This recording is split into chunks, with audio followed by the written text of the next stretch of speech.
He put handcuffs on me, placed me in his trailer, and drove me to Elephant Butte. He did horrific things. We have serious suspicions that he killed some of them. Again, we don't know exactly how many, but we have testimony that seems to indicate he truly committed these murders. Most serial murders are actually fairly primitive. But imagine a guy who spent hundreds of thousands of dollars building the perfect torture chamber, who recorded an instructional tape for his victims explaining what would happen to them, and who developed specialized substances to assist him during the torture. And your buckets are right about that. You're not going to remember a damn thing about this little adventure. As far as concerned, you're pretty smart, and what makes this case remarkable is that for decades, this serial killer was almost never caught. The police didn't even know he existed. This is not an impulsive maniac or a psychopath with an axe. This is a methodical killer who calculated everything and strictly followed his plan. Moreover, he kept a detailed journal of his tortures and killings. March 1999. Cynthia Vigil is 22 years old. She works as a sex worker in Albuquerque. Her life, to put it mildly, has not been easy. She grew up in Albuquerque and lived with her grandmother. At age 11, she was molested by a family member. When a report was filed, the police took no action. Cynthia fled and began living with her mother, Elizabeth Molina. Her mother regularly threw parties and took Cynthia along to bars. In 1992, when Cynthia was 15, her biological mother was brutally murdered. The crime was not thoroughly investigated due to her mother's ties to the world of drugs and prostitution. The death was initially ruled an overdose, and the case was closed altogether. And here we make a sharp jump forward, 28 years. Only in 2020 did the notorious serial killer Samuel Little confess to killing a woman in Albuquerque many years earlier. After reviewing the archives, police concluded that the incident involving Cynthia's mother was the only one that matched the details of the crime. They showed Little a photo of Elizabeth Molina, and he confirmed, yes, he killed her. And in 1998, 5 years after her mother's death, Cynthia lost her best friend, Raymunda Bakey, who was 20. Raymunda worked as a sex worker and went to meet a client who killed her. So when I say Cynthia's life wasn't easy, I mean all of that.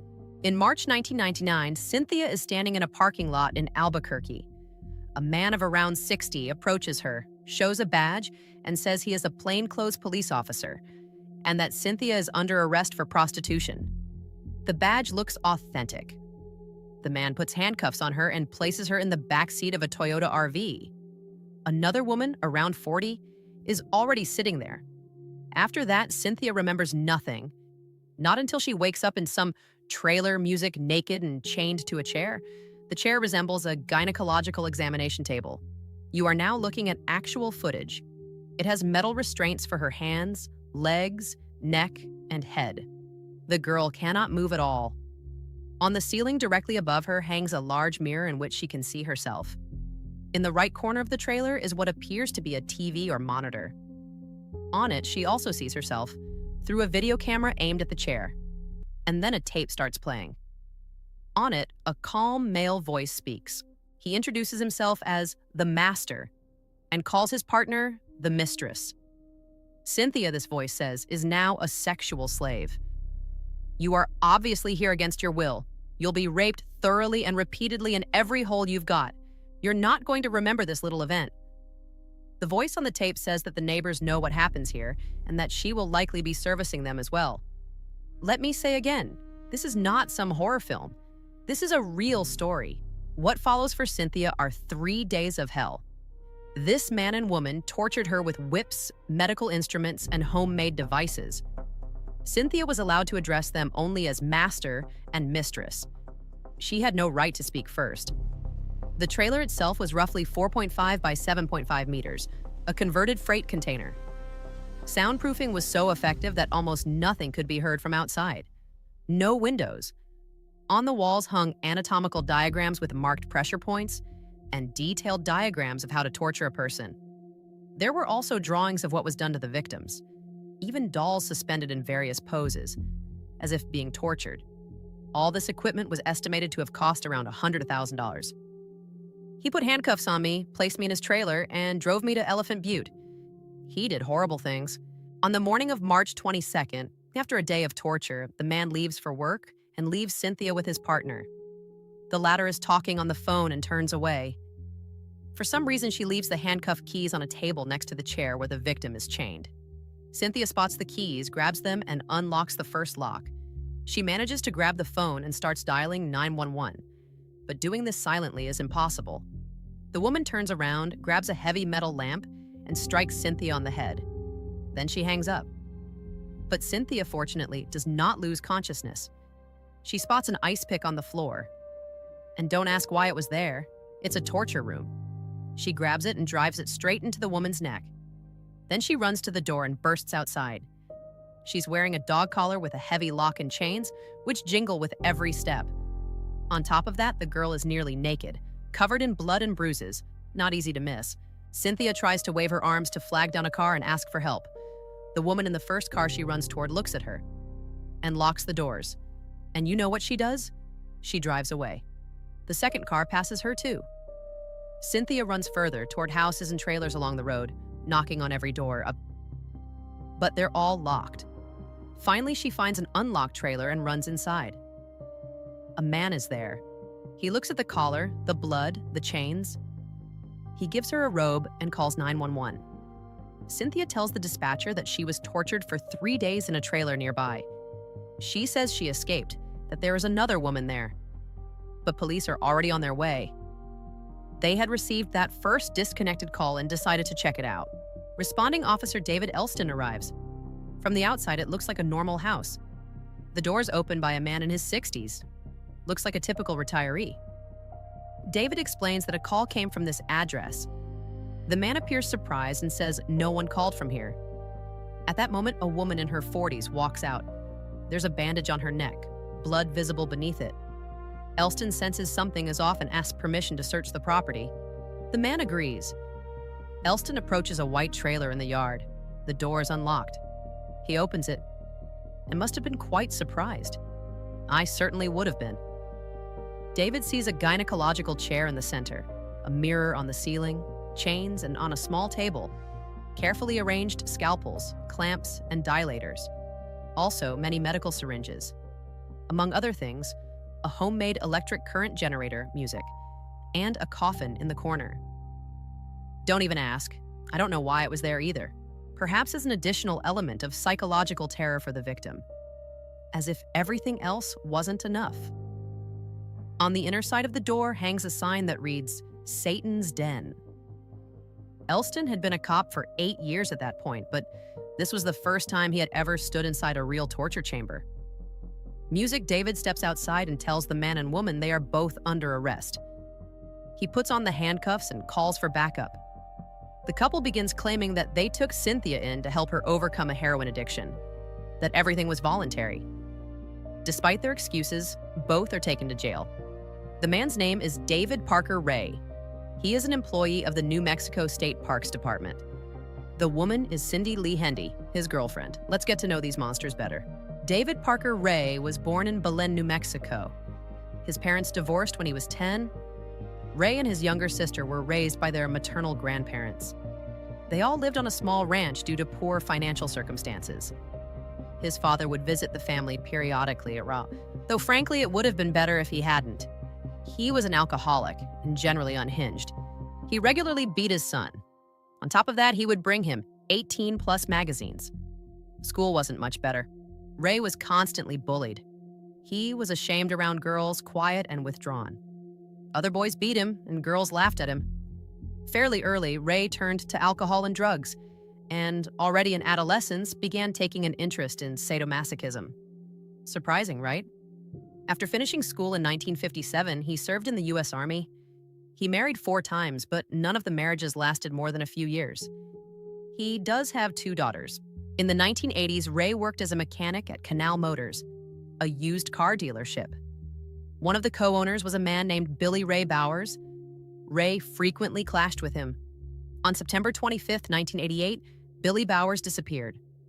On March 28th, a fisherman found the body of an unknown man wrapped in blue tarpaulin. The victim had been shot in the back of the head. This body was only identified as Bowers in March 1999 based on dental records. But no connection to Ray was established. In 1989, Ray had a new business, manufacturing and selling adult devices. Interestingly, this even led the FBI to interview him at one point, but everything was legal. Agents found nothing suspicious.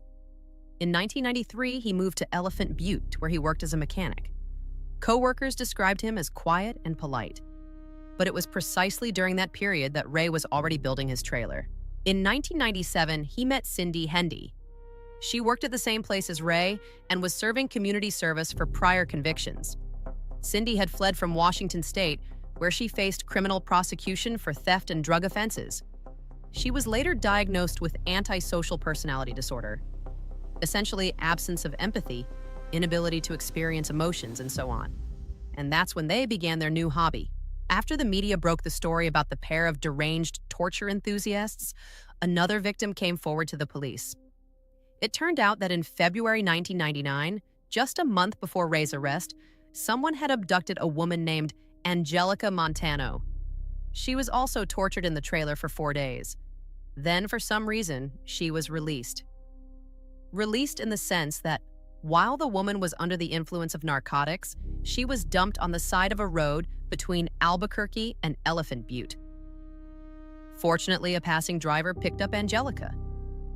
Interestingly, the woman did go to the police and reported the kidnapping and torture. But her memories were blurry. She remembered only fragments, no names, no address, couldn't recall faces. Officers took a statement and did nothing further. No investigation was conducted.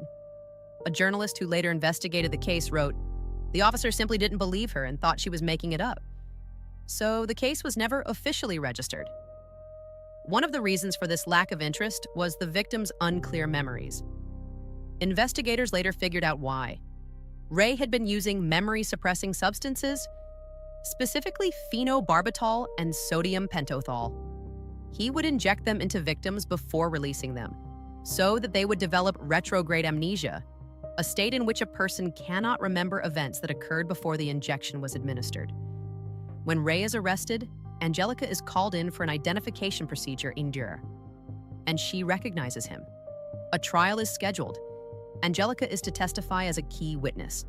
But on May 7, 2000, just one day before the trial, Angelica Montano dies at home of heart failure caused by pneumonia. She was only 28 years old. Nevertheless, Angelica's testimony had given police additional leverage for the prosecution. Ray's accomplice, Cindy Hendy, broke, and on April 6, 1999, she agreed to testify in exchange for a deal. Quite a logical step when you're facing literally 197 years in prison on 25 counts of charges. The pair forced victims to watch themselves during the torture and also stuffed them into a wooden structure so that dogs and other people could... Did you hear that right? During interrogation, it emerged that there were more than just 2 of these maniacs. Helping them was their mutual friend, Dennis Roy Yancey. Also, Ray's own daughter, Glenda Jean Ray. Such cozy family evenings for these monsters. As you already understood, Ray had male dogs, and not by accident. Specifically for use in assaulting the victims, these maniacs would restrain a woman in a position where she couldn't move, then release the dogs. You think that's horrifying? Keep listening. Ray would put condiments into the women's... Well, you understand where. Then he'd call the dogs to lick it off. And that's not even the worst of it. During investigative actions and interrogations, it emerged that the victims numbered not 2. Far from it. In July 1997, Sylvia Marie Parker disappeared. She was 22, homeless, living in a tent on the shore of Elephant Butte Lake, a mother of 2 children, and a drug addict. She was acquainted with Glenda Jean Ray, the killer's daughter. Glenda would supply Sylvia with money and cocaine. On July 5th, Sylvia was last seen at a bar near Ray's house. Dennis Yancey, Ray's associate, recounts that on that day, he, Ray, and Glenda went to the bar to supposedly get drugs. Father and daughter went inside alone and came out with Sylvia. They put handcuffs on her and threatened to kill her if she said a word. The victim was taken to the trailer. Yancey confesses that Ray forced him to stay and watch. He couldn't leave because he feared Ray would kill him too. For 3 days, Sylvia was tortured by Ray and his own daughter, Glenda. Then they ordered Yancey to strangle her. Yancey confessed to police that he was afraid to refuse. He strangled Sylvia with a rope. The body was taken to the desert and buried somewhere there. During the search, police also found a 1996 video recording showing the rape and torture of an unknown woman. After the recording was made public, the victim was identified by her tattoos. By her former mother-in-law, the girl's name was Kelly Garrett. On July 24, 1996, Kelly had an argument with her husband and decided to spend the evening playing billiards with friends. She went to the Blue Water Saloon and ran into Glenda Ray there. Glenda offered Kelly a beer. She accepted. Then, a blank. Something was slipped into her drink. Kelly loses consciousness right there in the bar. Glenda says she'll drive her home, but she takes her to her father instead. The victim wakes up in the trailer. No, you can't. Ray assaults and tortures her for 2 days to the point of numerous losses of consciousness. Then he cuts her throat and dumps the body on the side of a road. And here's the twist. After everything that happened, Kelly somehow didn't die. The girl survives, but no one, not the police nor her husband, believed her story. Her husband even thought she had cheated on him and filed for divorce. Although the woman struggled to recall details due to the psychotropic substances she had been given, she knew what had happened. Kelly moved to Colorado and tried to put it all behind her. But in 1999, the FBI found those video cassettes and identified her. But the most alarming find in that trailer wasn't even the video recordings. It was the journals. Ordinary notebooks containing a list of victims from 1993 to 1997 with annotations. FBI agent Frank Fisher later explained that Ray kept meticulous records that described his victims in detail, their appearance, where he had abducted them, what procedures he had applied. But the journal did not contain the most important thing. Where had this wretched monster hidden the bodies? Ray recorded literally everything, even age, hair color, and eye color. But he did not write down burial locations. Only he knew those. During searches of the trailer, investigators also found a 2-page letter written by an Australian named Mark, addressed to a young woman named Connie. According to Ray's journal, Connie was a woman of European descent whom Ray had kidnapped and killed back in December 1995. She was 18 years old. Long blonde hair, a birthmark on her chest, 160 cm tall. The Australian Federal Police and FBI conducted an investigation trying to find Mark so he could identify Connie and her family. But they were unable to, and her remains were never found. But this wasn't the only victim identified through the journals. On September 30th, 1995, 22-year-old Jill Troya, a woman of Korean descent, disappeared. Jill was last seen at the Frontier restaurant in Albuquerque early on the morning of October 1st. She was there with a friend.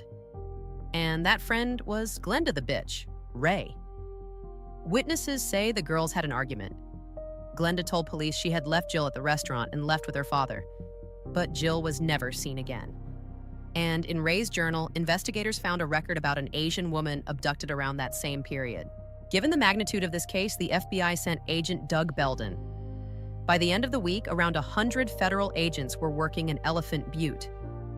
Belden recalled something deeply troubling.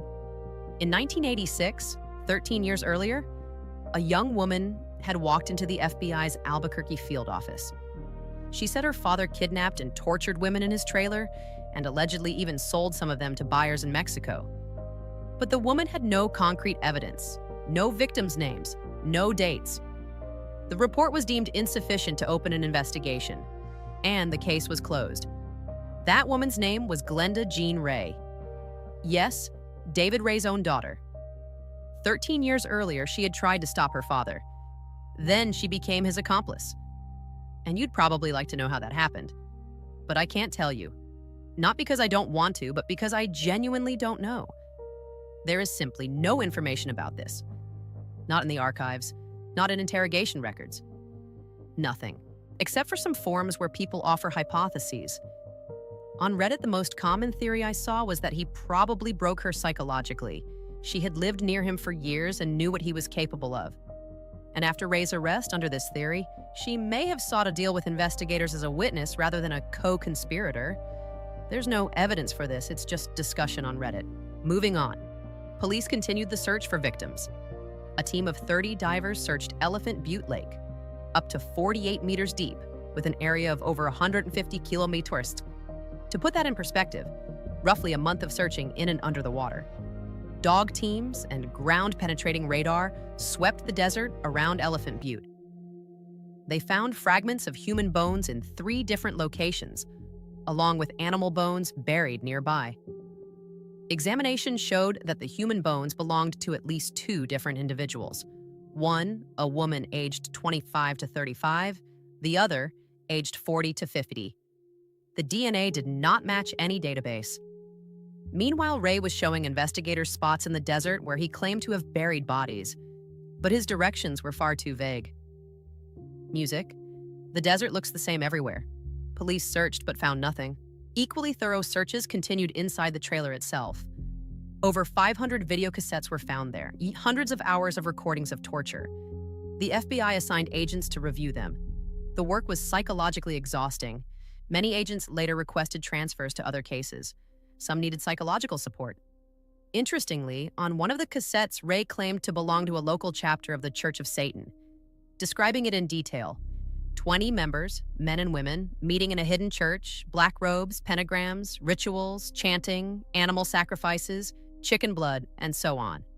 He told the victim that her body would be used in rituals, that after the gatherings, all members of the sect would sexually assault her, and that the high priest had a massive object used to violate women. But all of this was a lie. There is no evidence that Ray belonged to any real sect. It was pure psychological manipulation. He wanted the women to believe something even worse awaited them. This sick bastard was mocking and toying with them. So how many women ended up in this hell? No one knows exactly. Police found a lot of jewelry in the trailer. An entire box of rings, earrings, and pendants. Over 200 items. None of it belonged to the Ray family. These were all trophies. Circumstantial evidence points to a staggeringly large number of victims. But how do you verify that? And more importantly, prove it in court. The judge ruled that the cases involving Cynthia Vigil, Angelica Montano, and Kelly Garrett would be tried separately. Prosecutors said this weakened their position, since each woman's story could have reinforced the others. The judge also ruled that the majority of the evidence found in the trailer during the search could not be used in the open cases, including the audio tape on which Ray described his tortures in detail. The reason? The trailer was searched in 1999, while the crimes were committed in 1996, so it couldn't be proven that this equipment was in Ray's possession 3 years earlier. The first court session took place on March 28, 2000, but a few days after jury selection, Ray suddenly suffered a heart attack right in the courtroom. The trial was postponed. In July 2000, Ray recovered and the trial resumed. However, 2 of the jurors refused to find Ray guilty, saying they didn't believe the victim's story. The defense had argued that the sex trailer was part of Ray's fetish and that any sex there was consensual. Meanwhile, something strange occurred.